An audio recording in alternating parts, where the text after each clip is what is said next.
ಒಂದಿಷ್ಟು ಎದ್ದು ಕೂಡಲೇ ಒಂದು ಸ್ವಲ್ಪ ದೇವರ ಸ್ಮರಣ ಮಾಡಿ, ಅಲ್ಲಿಂದ ಒಂದು ಒಳ್ಳೆಯವರ ಮಾತನ್ನು ಸ್ವಾಧ್ಯಾಯ ಮಾಡಿ, ಮನೆಯಲ್ಲಿ ಯಾರಿರ್ತಾರೋ ಅವ್ರದ್ದೊಂದಿಷ್ಟು ಸೇವಾ ಮಾಡಿ, ಆ ಬಳಿಕ ಅತಿಥಿಗಳು ಬಂದರೆ ಆತಿಥ್ಯ ಮಾಡಿ, ಇನ್ನೊಂದು ಕೆಲಸ ಏನು ಮಾಡೋದು ಅಂದರೆ ಸುತ್ತಮುತ್ತ ಮನುಷ್ಯನೇ ನಿನ್ನ ಜೀವನದ ತುಂಬ ನಿಸರ್ಗವನ್ನು ಬೆಳೆಸ್ತಾ ಇರು.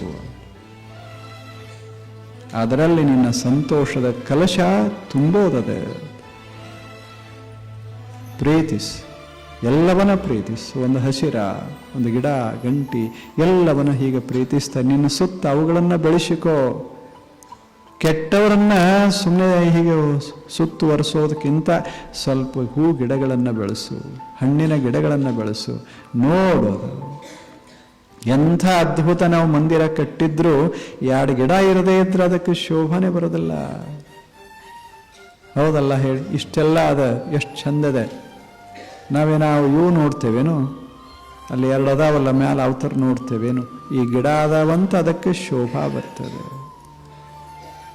ಅದಕ್ಕೆ ನಿಸರ್ಗ ಇದು ದೇವ. ಎಲ್ಲರಿಗೂ ಅಷ್ಟೇ, ಎಲ್ಲರಿಗೂ ಅಷ್ಟೇ. ಇದು ಕಾಣುವ ದೇವರು, ಅದು ಕಾಣದ ದೇವರು. ಕಾಣದ ದೇವರೇ ಕಾಣುವ ದೇವರಾಗಿ ಮಾರ್ಪಟ್ಟಿದ್ದು ಈ ನಿಸರ್ಗ.